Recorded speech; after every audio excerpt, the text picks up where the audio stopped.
Langkah hukum Roy Suryo yang mengajukan pra-peradilan berulang justru memicu gelombang kritik pedas dari kubu Rismon Sianipar.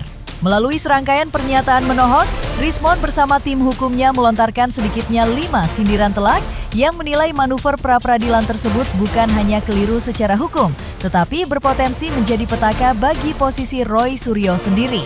Kubu Rismon menilai sikap Roy Suryo yang terus-menerus mengajukan pra-peradilan menunjukkan rasa pesimisme dan ketakutan dalam menghadapi proses hukum formal. Mereka bahkan menyindir materi gugatan ganti rugi dan rehabilitasi yang diajukan sebagai bentuk kekeliruan mendasar, mengingat status Roy Suryo saat ini masih sah sebagai tersangka. Selain meyakini permohonan tersebut akan kembali ditolak secara keseluruhan oleh majelis hakim, pihak Rismon memperingatkan bahwa tindakan yang dinilai dipaksakan ini justru berisiko merusak reputasi Roy Suryo.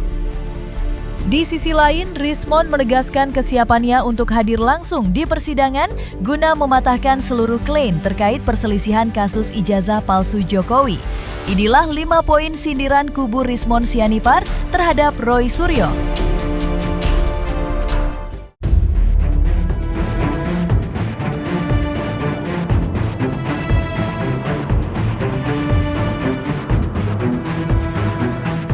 Pihak Rismon Sianipar kembali menyentil keras langkah pra-peradilan yang ditempuh Roy Suryo.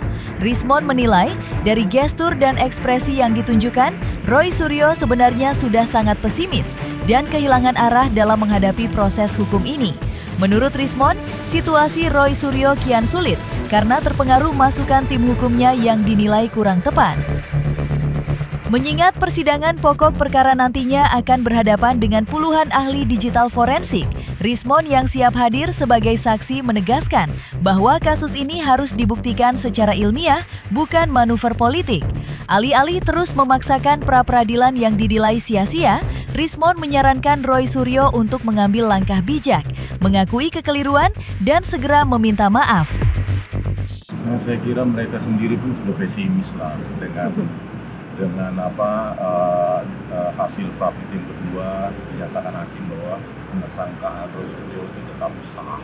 Saya kira mereka sudah tidak punya moral energi lagi, moral kompas lagi. Jadi kalau sudah seperti itu, ya saya juga tadi melihat ekspresinya Pak Roy sebenarnya sudah sangat pesimis, tetapi kan pengacaranya bisa jadi kompor. Ya, saya justru kasihan pada Pak Roy Suryo ya, di situasi sulit seperti itu dia tidak mendapatkan masukan lain selain dari pengacara-pengacaranya ini yang ya kita nggak tahu agendanya apa. Oleh karena itu tadi kan saya mempresentasikan semua yang ada di buku yang baru ini yang sudah nanti bentar lagi ada di Gramedia dan buku-buku lainnya. Ayolah, kalau memang nanti ingin adu bukti dan ilmiah dan bahwa statement 99,9% palsu itu bukan statement politik, harusnya maju ke perkara. Karena apa? Ya lawannya bukan saya. Saya kan nanti cuma saksi, nggak tahu kalau dia jadi ahli. Nah, ahlinya itu 4 ahli digital forensik loh. Ya, selalu sebagai sahabat Pak Roy Suryo sebenarnya. Udahlah tobat aja Pak Roy Suryo, berubah, minta maaf. Itu aja sih. Dari beberapa kali saya podcast juga, ya justru saya kasihan melihat Pak Roy Suryo. Kenapa sih kalah? Kenapa? Ya, bayangkan nanti 26 ahli, dan kalau Pak Roy Suryo tidak membackup dengan ahli digital forensik juga yang membela dia, maka ahli digital forensik dari kejaksaan lah yang akan dikutip atau yang menjadi acuan oleh hakim untuk meningkatkan keyakinan hakim dalam memutuskan perkara.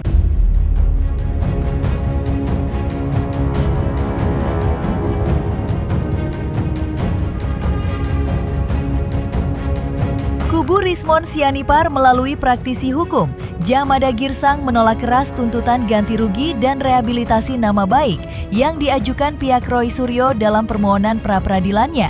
Jamada menilai tuntutan tersebut merupakan kekeliruan logika hukum yang sangat mendasar dan tidak memiliki pijakan KUHP yang sah. Menurut Jamada, hak untuk menuntut ganti rugi atau rehabilitasi hanya berlaku jika seseorang telah diputus bebas atau penetapan tersangkanya dibatalkan dan status hukumnya dipulihkan. Mengingat pra-peradilan sebelumnya telah ditolak dan status Roy Suryo saat ini masih sah sebagai tersangka, tuntutan ganti rugi tersebut secara otomatis gugur demi hukum. KUHP memang memperkenankan itu. Tapi jangan lupa, kalaupun KUHP memperkenankan praktis untuk ganti rugi dan rehabilitasi, jangan lupa kalau ganti rugi itu jika tersangkanya itu dibatalkan, sehingga mereka bisa mengajukan ganti rugi. Jadi sebenarnya nggak konten. Menurut saya sih udah pasti kalah lah kalau praktis ganti rugi dan rehabilitasi. Kedua, rehabilitasi artinya apa? Jika nanti di akhir persidangan, katakanlah tersangka atau Roy Suryo ini, itu mendapatkan onslah dan prisprak. Akhirnya dia boleh direhabilitasi hak-hak dia selama ini. Jadi menurut saya sih ini aneh ya.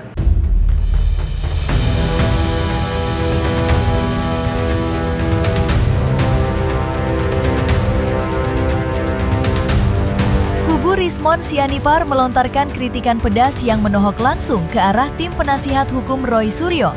Praktisi hukum Jamada Girsang menilai para advokat yang mendampingi Roy Suryo justru tidak memberikan masukan hukum yang objektif, melainkan sebatas mengompori dan menjerumuskan kliennya ke dalam langkah hukum yang keliru.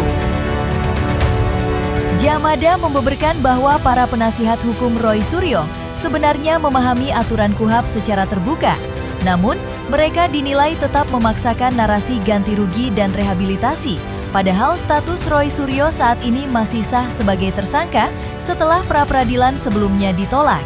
Langkah yang dianggap break de law atau mematahkan logika hukum ini dinilai kubu Rismon hanya akan menceburkan Roy Suryo ke situasi yang semakin sulit dan merugikan posisinya sendiri. Menurut saya penasihat hukumnya juga seperti kata Rismon tadi, mengkompori. Ya menurut saya tidak pada dasar hukumnya. Mereka tahu itu. KUHP terbuka kok. Terbuka banget itu. Apa sih syaratnya untuk praktik ganti rugi dan rehabilitasi? Dulu ada kasus yang terbesar di Kalimantan. Itu rehabilitasi gitu. Sesudah sekian tahun bahkan masuk penjara. Akhirnya ternyata ada orang baru gitu. Kita nggak usah sebut kasusnya ya, tapi kasus ini sangat terkenal di Indonesia. Nah kembali ke praktik mereka ini. Udah jelas lah. Memang betul boleh itu. KUHP tidak melarang dengan objek ganti rugi dan rehabilitasi. Tapi jangan lupa, statusnya Roy sekarang tersangka loh. Karena kemarin praktiknya kedua itu ditolak secara keseluruhan. Permohonan dia untuk mengembalikan dari tersangka menjadi biasa gitu. Terus apa yang mau diganti rugi? Kalau semua nanti hukum melakukan seperti itu, semua orang yang ditahan-tahan ini akan ganti rugi. Berapa ribu seluruh Indonesia gitu. Jadi sekali lagi ya, ini menurut saya namanya udah break law ya, artinya udah mematahkan hukum lah. Jadi saya bertanya kepada kuasa-kuasa hukumnya ini, ada dokter, ada apa segala macam gitu. Itu sengaja menceburkan Roy seperti kata Rismon tadi, menceburkan Roy ini ke arah yang tidak benar. Kalau benar-benar gentleman, jantel, saya bukan mengatakan salut sama Tifa, tapi hadapilah perkara gitu loh.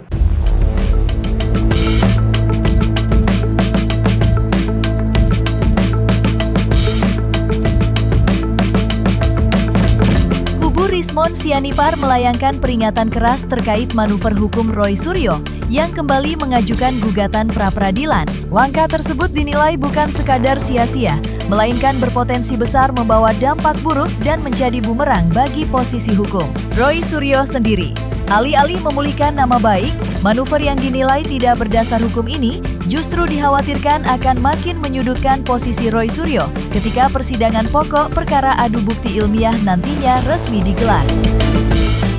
Kalau ahli Erdianto Effendi mengatakan begitu, jangan sampai menunggu ada prapit berikutnya gitu. Nah ternyata mereka sebelum putus prapit 1 dan prapit 2 mereka udah mengajukan prapit gitu. Jadi benar-benar mereka udah tahu sebenarnya itu kalah.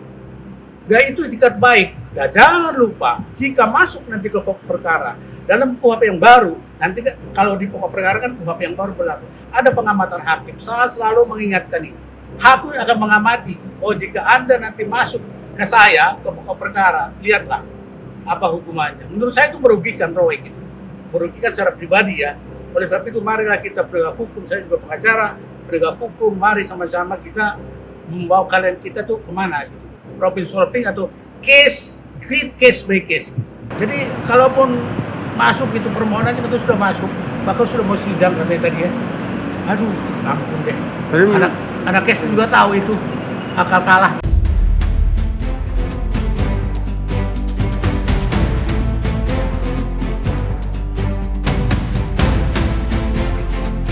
Kubu Rismon Sianipar melontarkan gertakan keras di tengah panasnya manuver hukum pra-peradilan yang ditempuh Roy Suryo. Rismon secara terbuka menegaskan kesiapannya untuk hadir langsung di persidangan sebagai saksi kunci guna mematahkan seluruh argumen dan klaim yang dilemparkan pihak Roy Suryo terkait kasus dugaan ijazah palsu Jokowi. Rismon menekankan bahwa ruang pengadilan merupakan panggung adu bukti ilmiah, bukan tempat untuk memainkan narasi politik maupun opini semata. Dengan kesiapan puluhan ahli digital forensik dari pihak kejaksaan, Rismon menantang Roy Suryo untuk berani bertarung secara substantif di sidang pokok perkara, ketimbang terus mengulur waktu lewat pra-peradilan yang dinilainya sia-sia. Udah lah, tadi kan dikatakan bahwa BAP lama. Kok bisa? BAP yang baru. Ya kan? Bagaimana alasan-alasan saya, mengapa saya salah dalam melakukan penelitian, itu aja. Nggak ada serangan sama Pak Roy dan Bu Tipa. Kenapa? Sekali lagi, yang menjadi catatan dan selalu, kan mereka bilang, Rismon yang melakukan banyak. Iya, tetapi kan saya punya metodologi yang bisa saya pertanggungjawabkan secara matematis. Nah, pertanyaannya adalah, apakah perbuatan Roy ada kaitannya dengan saya? Yang enggak.